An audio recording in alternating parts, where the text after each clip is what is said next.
It's come to my attention that I've never covered any of the old black and white monster movies from the 50s. Allow me to remedy that. Attack of the Crab Monsters is a 1957 sci-fi horror film directed by the man himself, Roger Corman. The movie opens with some incredibly confusing title cards. In a movie called Attack of the Crab Monsters, what monster do they show? A giant octopus. Then there's these severely sleep-deprived fish. They've seen horrible things. After that, we get a voiceover explaining that the Lord is angry. I will destroy man whom I have created from the face of the earth. A small boat arrives on an island. The group's there to investigate a missing team of scientists. The scientists seem to have disappeared without a trace. The group heads further into the island when another boat arrives with some supplies. I'm pretty sure this boat engine noise is just some guy going...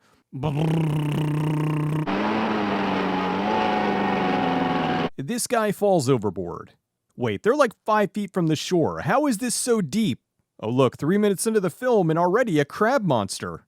Not wasting any time, are they? They pull the guy back on board, but it seems something gave him a trim. 5 minutes after their buddy's decapitated, these guys don't seem to be too bothered. You remember how Slaughterhouse Rock had ominous clouds? Well, here I introduce you to ominous crabs! These guys go into a tent which teleports them to another part of the island. The group's talking about the dead guy. I hope that man's death is not an omen of things to come. He got decapitated in 2 feet of water. Nothing to worry about. The lieutenant explains why everything feels weird. I don't know, sir. Maybe it's because there's no sound. No animal noises of any kind. Yep, no animal noises. The research team sets up camp inside the building.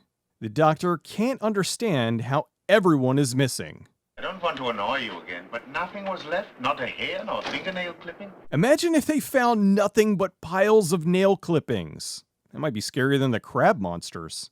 Apparently, whatever this guy was about to say wasn't important.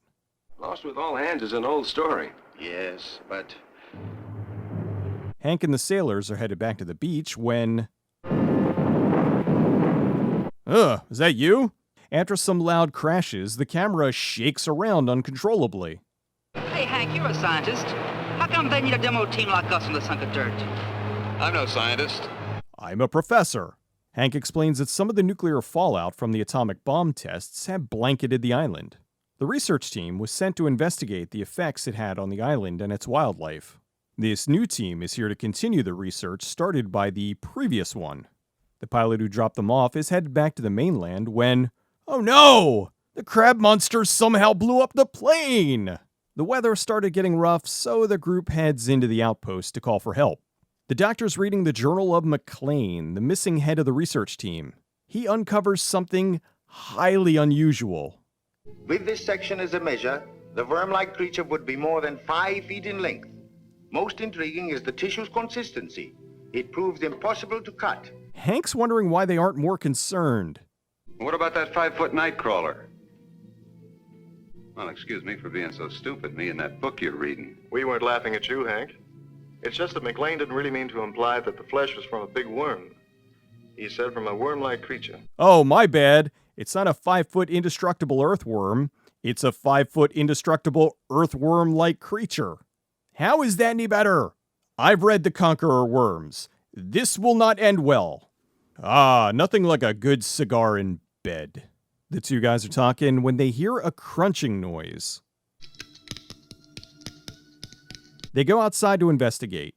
My, it is so dark tonight. How can anyone see anything? They look around and discover the source of the noise. Just the wind. Yep, obviously the wind. The next day, fuck this, I'm out of this movie. There is quite a lot of fish down here. Hello! Even underwater women aren't safe from sexual harassment. The duo swim around and head to the surface. That is a lot of chest hair. Beware crabs. They meet up with Carson, who shows them a giant crater that just opened up. I want to go down there. No. Why not? You are a geologist. You know that a second disturbance would cause a cave-in that would crush anybody down in the pit. The doctor walks away like, yeah, you moron. These crabs are up to no good. That night, while everyone's asleep... Martha. Why did you say that name? Martha wakes up hearing the voice of McLean. The voice is calling for help. She runs into Jim, who is also lured by the voice. Because of this, he insists on doing something very stupid. He climbs down and immediately regrets it. Martha then passes out. The search party finds Martha. They call to Jim, who tells them that he's still alive.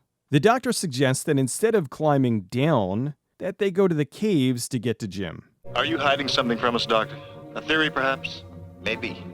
Come, we must hurry. Yeah, I'm hiding something from all of you. That's why I need you to trust me. The sailors let them know that the island's falling into the ocean. We must go faster. There is very little time. Little time for what? That is Dr. Wygon's small secret. I guess we have to let Wygons be Wygons. Ominous crabs. They head into the cave looking for Jim. Martha and Dale are back at the house when they hear the mysterious crunching noise. Dale gets a gun and... That's not how you hold a gun, sir. He goes into the lab and giant crab! Back in the cave...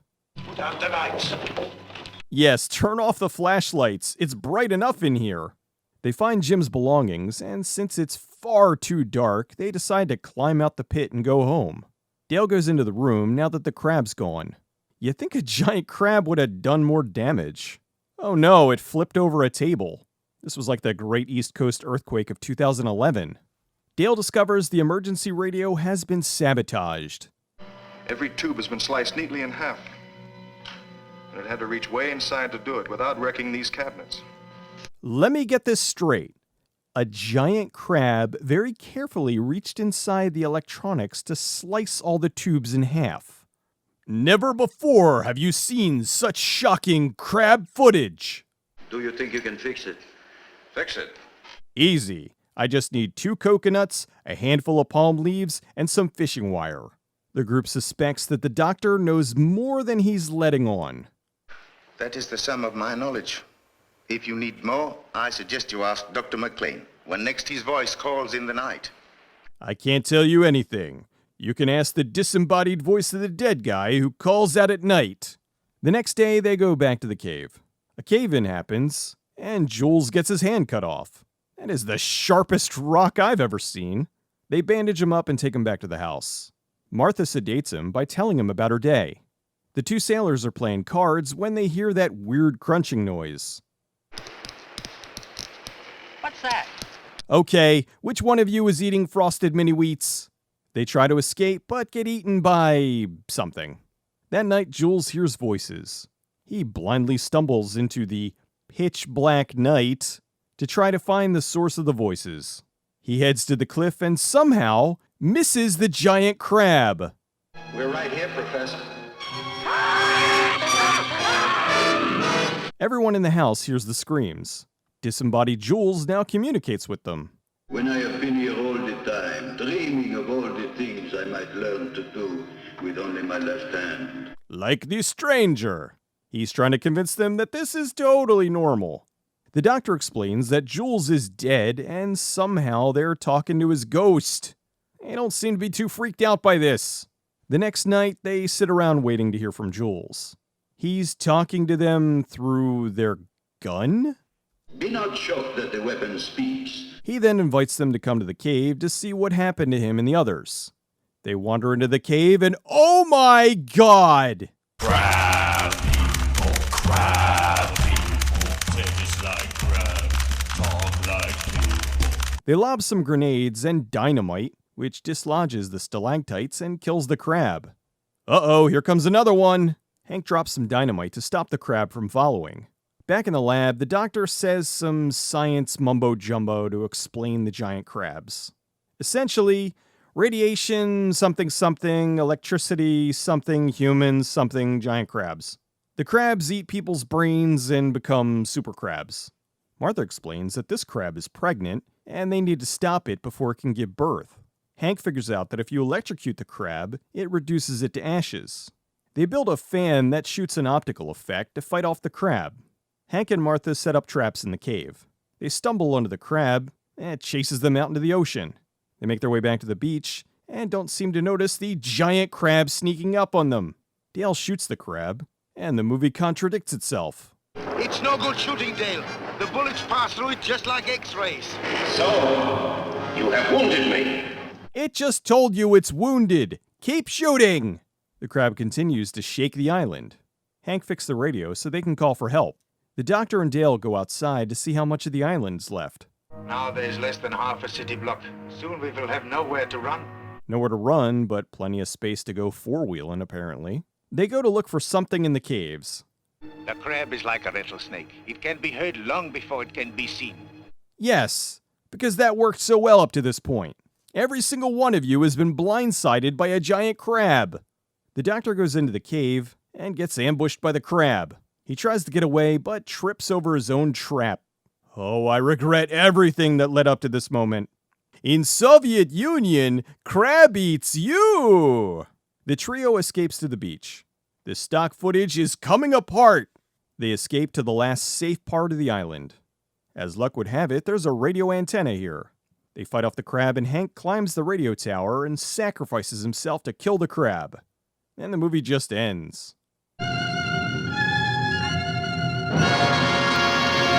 Okay, that's great. You stopped the crab. But what about the 5-foot indestructible earthworms?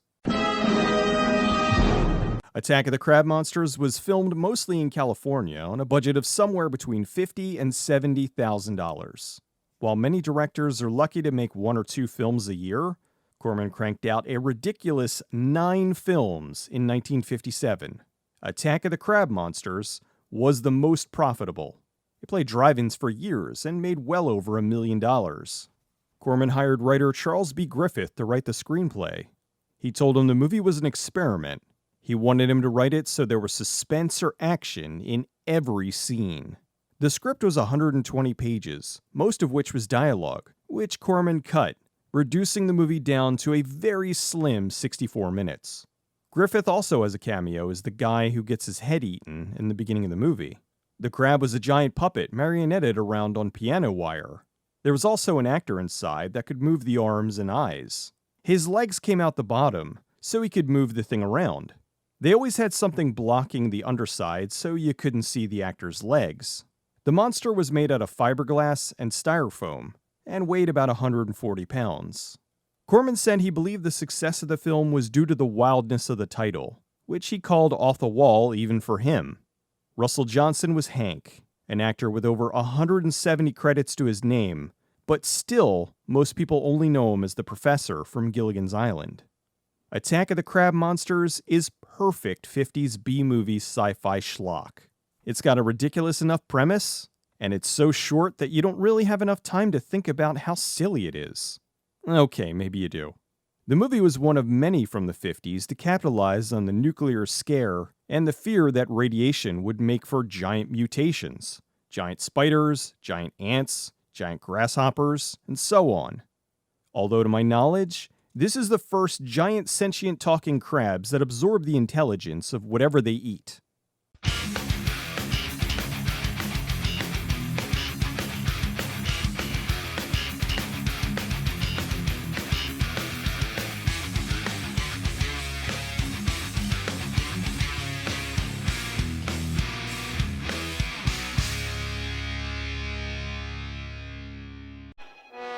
Something else.